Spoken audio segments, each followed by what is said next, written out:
Steppe आपका Eurasia और पुस्ताच आपका हंगरी और यूरोप में पाया जाता है, घास के प्रमुख स्थल। और नेक्स्ट अब आइए बेल्ट की बारी है। तो बेल्ट एक घास का मैदान है, कहाँ पाया जाता है? तो अफ्रीका। बेल्ट से अफ्रीका याद कर लीजिए, बेल्ट अफ्रीका यानी अफ्रीका में, दक्षिणी वाले अफ्रीका में, बेल्ट में दक्षिणी अफ्रीका में आपको बेल्ट घास के मैदान पाए जाते हैं। बेल्ट घास के मैदान किन देशों में पाया जाता है?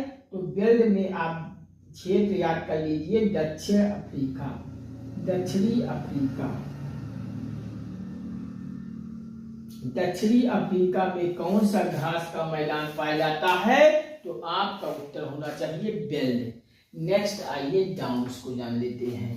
तो डाउन्स तो रटे होंगे आप सभी को, डाउन्स कभी फूल आप सभी बिल्कुल आप सभी जान रहे होंगे। तो डाउन्स घास का मैदान पाया जाता है ऑस्ट्रेलिया में। कहाँ? ऑस्ट्रेलिया में। ऑस्ट्रेलिया में घास का मैदान पाया जाता है डाउन्स।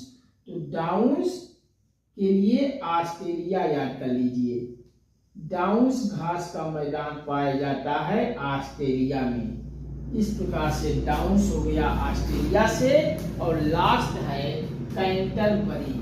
तो कैंटरबरी घास का मैदान कहाँ पाया जाता है? याद कर लीजिए, न्यूजीलैंड। न्यूजीलैंड में कौन सा घास का मैदान पाया जाता है?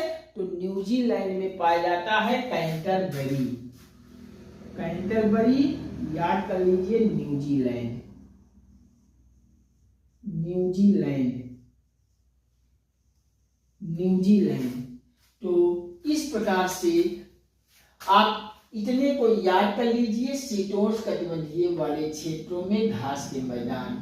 आप प्रेरी याद कर लीजिए, स्टेपी याद कर लीजिए, पुस्ताच याद कर लीजिए, पंपास याद कर लीजिए, बेल्ट याद कर लीजिए, डाउन्स याद कर लीजिए, कैंटरबरी याद कर लीजिए। प्रेरी आपका उत्तरी अमेरिका के क्षेत्रों में पाया जाता है, स्टेपी आपका यूरेशिया के क्षेत्रों में पाया जाता है, पुस्ताच घास का मैदान पाया जाता है हंगरी यूरोप में, पंपास घास का मैदान पाया जाता है दक्षिणी अमेरिका से, बेल्ट घास का मैदान पाया जाता है दक्षिणी अफ्रीका से, डाउन्स घास का मैदान पाया जाता है ऑस्ट्रेलिया में, और कैंटरबरी पाया जाता है न्यूजीलैंड वाले क्षेत्रों में। तो इस प्रकार से आपको मैंने बताया, प्रेरी और पंपास से आप बैठा लीजिए, प्रेरी उत्तरी अमेरिका में, तो पंपास दक्षिणी अमेरिका।